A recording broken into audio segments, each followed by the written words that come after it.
Poppy SSC English second paper, এই বইটি থেকে ট্যাগ কোশ্চেনের প্র্যাকটিসে 104 নাম্বার থেকে 5টি ট্যাগ কোশ্চেনের সমাধান করা হবে। এ নম্বরে বলছে he went to Dhaka yesterday, সে গতকাল ঢাকা গিয়েছিল।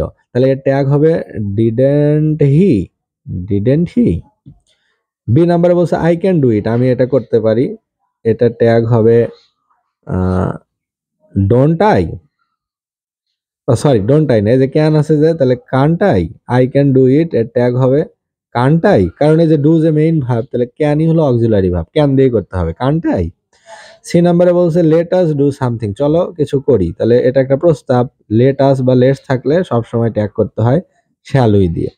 ডি নাম্বারে বলছে নোবডি বিলিভস এ লায়ার, মিথ্যাবাদীকে কেউ পছন্দ করে না, তাহলে পছন্দ করে কি, ট্যাগ হবে ডু দে হবে, কারণ এই নোবডির জন্য দে, আর বিলিভের ভিতরে আছে ডু বা ডাস, কিন্তু দের সাথে তো ডাস যাবে না, তাহলে ডু যাবে। আর এখানে যেহেতু নোবডি নেগেটিভ না বাচক স্টেটমেন্ট, তাহলে ট্যাগটা করতে হবে হ্যাঁ বাচক, তাহলে ডু দে, ডোন্ট হবে না। ই নাম্বারে বলছে দ্য গার্ল ক্যান প্লিজ আস ওয়াল, অর্থাৎ মেয়েটি আমাদের সবাইকে সন্তুষ্ট করতে পারে, তাহলে এখানে দি গার্লের জন্য হবে শি, আর ক্যানের জন্য এখানে করতে হবে কান্ট, তাহলে কান্ট শি।